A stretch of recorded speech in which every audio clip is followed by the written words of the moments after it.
Namaste students, myself Dr. Ekta Sharma, Assistant Professor in काय चिकित्सा Department, Faculty of Ayurvedic Science, Jyoti Vidyapeeth, Women's University. Students, अपन पढ़ रहे थे history taking, आज उसी का पार्ट 3 को अपन कंटिन्यू करते हुए आगे बढ़ते हैं। तो अपन ने अभी तक पढ़ा है ट्रीटमेंट हिस्ट्री तक का पार्ट अपन ने पढ़ लिया है। अपन ने पढ़ा है chief complaints, history of present illness, history of past illness और इसके अलावा है जो कि उसकी ट्रीटमेंट हिस्ट्री और family history.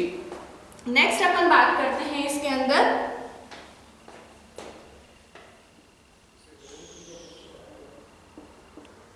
Systemic examination.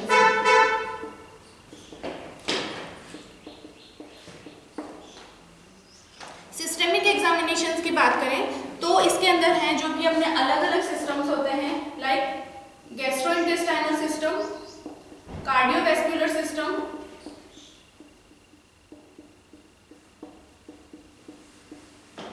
Respiratory symptoms system,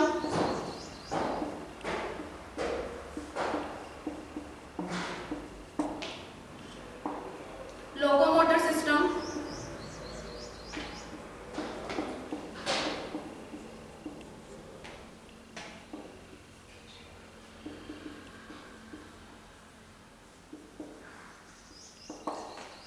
ये जो सिस्टम्स होते हैं इनके अंदर है जो कि 4 चीजें देखी जाती हैं: inspection, palpation, auscultation and fourth is percussion.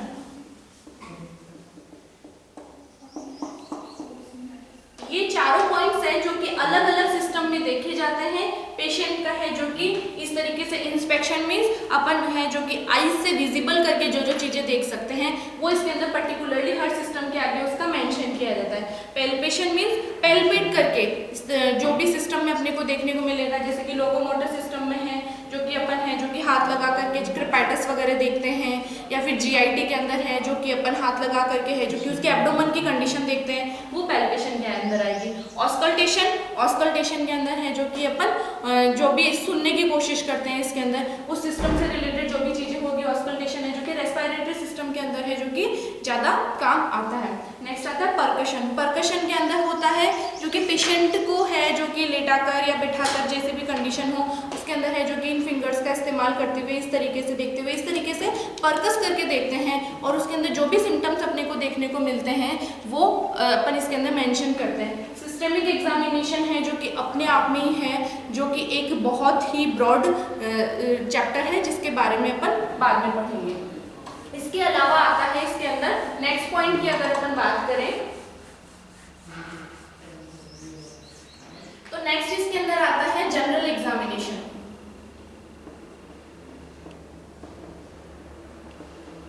General examination इसके अंदर है जो कि वाइटल्स देखे जाते हैं,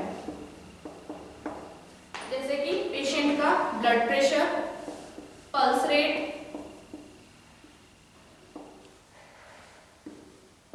रेस्पिरेटरी रेट, इसके अलावा उसका स्किन का कलर टेक्सचर क्या है वो देखा जाता है, उसकी आईज के बारे में देखा जाता है, इक्टेरस, नेल्स में क्लबिंग है या नहीं है, नेल्स का स्ट्रक्चर कैसा है वो चीजें देखी जाती है। इसके अलावा इसके अंदर ईयर, नोज,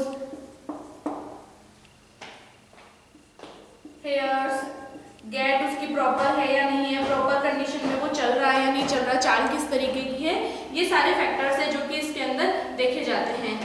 ये है जो कि पेशेंट के डेली मेजर किए जाते हैं: बीपी, पल्स रेट और respiratory rate and temperature.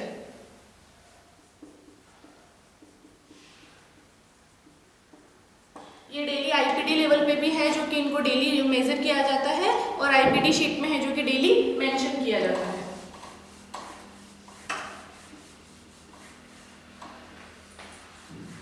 Next अपन बात करते हैं इन्वेस्टिगेशंस।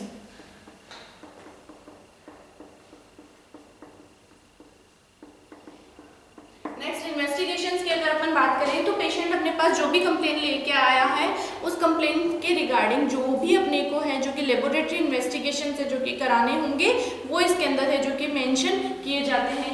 लाइक जैसे भी CBC है, USG है, एक्सरे है, कहीं का एक्सरे हो तो वो मेंशन किया जाएगा, यूरिन का हो तो यूरिन फिजिकल एंड माइक्रोस्कोपिक जो भी करवाना है अपने को पेशेंट की कंडीशन को देखते हुए वो इसके अंदर मेंशन किया जाएगा। इसके अलावा कोई भी हो, CT स्कैन हो या फिर है जो कि MRI हो, जो भी है अपने को पेशेंट की कंडीशन पे डिपेंड करता है वो चीज, वो सब चीजें इसके अंदर मेंशन किया जाता है। नेक्स्ट आता है प्रोविजनल डायग्नोसिस।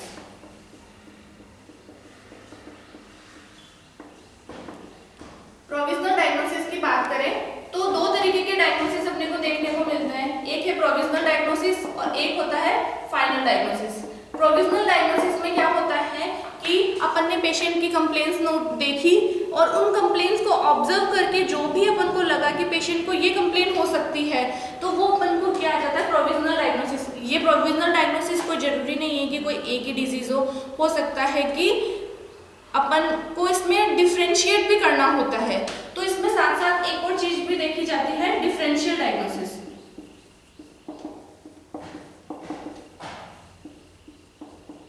इस डिफरेंशियल डायग्नोसिस को फाइनल डायग्नोसिस से पहले देखा जाता है। तो इसमें तो क्या होगा कि पेशेंट की कंप्लेंट को नोट करके अपन को जो भी लगेगा कि इस पेशेंट को ये कंप्लेंट हो सकती है वो इसके अंदर आएगा। लाइक पेशेंट ने है जो कि आपको कंप्लेंट बताई, मेरे जॉइंट्स में पेन है, स्वेलिंग हो रही है, मॉर्निंग स्टिफनेस हो रही है, जो भी उसने सिम्टम्स बताया उन सिम्टम्स के अकॉर्डिंग आपने उसको किया रूमेटॉइड आर्थराइटिस।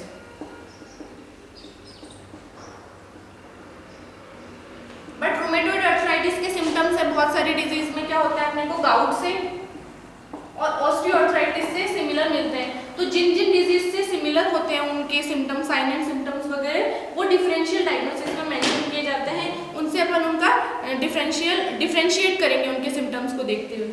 फिर क्या होता है, नेक्स्ट आता है फाइनल डायग्नोसिस। फाइनल डायग्नोसिस में क्या होता है कि अपन ने पेशेंट की कंप्लेंट सुनने के साथ साथ में जो भी अपन ने उसकी इन्वेस्टिगेशंस कराई, जो भी उसके कंफर्मेटिव डायग्नोस्टिक टेस्ट्स होंगे, उन सभी टेस्ट को देखते हुए जो अपन जिस नतीजे पे पहुंचेंगे कि इस पेशेंट को ये कंप्लेन है वो चीज़ इसके अंदर मेंशन की जाती है। जैसे कि अगर पेशेंट की कंप्लेंट्स को और उसकी इन्वेस्टिगेशंस को देखते हुए अगर अपन को लगा कि इसको रूमेटॉइड ही है तो यहाँ पे रूमेटॉइड आर्थराइटिस मेंशन किया जाता है।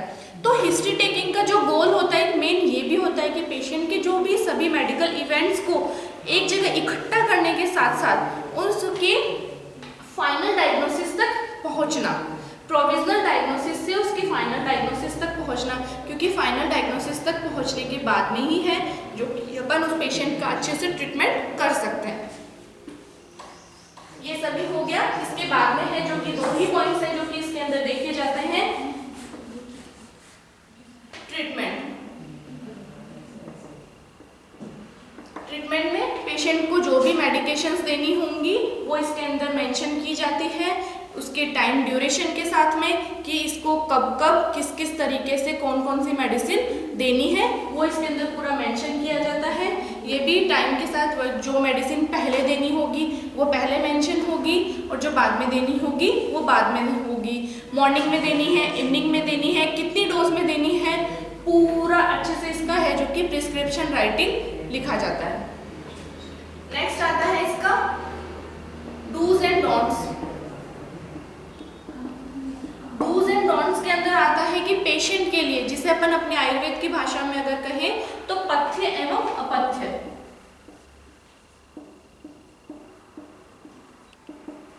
मींस पेशेंट को है जो कि क्या करना है और क्या नहीं करना, क्या खाना है और क्या नहीं करना, ये सब चीजें हैं जो कि इसके अंदर मेंशन की जाती है। नेक्स्ट अपन बात करते हैं फॉलोअप। फॉलोअप में क्या होता है कि पेशेंट का अपन ने कंप्लीट हिस्ट्री ले ली, उसका ट्रीटमेंट ले लिया, उसको नेक्स्ट फर्दर विजिट कब करनी है, डॉक्टर को दिखाने के लिए नेक्स्ट उसको कब आना है वो इसके अंदर मेंशन किया जाता है। जो भी है इसके अंदर जो भी डेट मेंशन कर दी जाती है या फिर डेज आफ्टर 7 डेज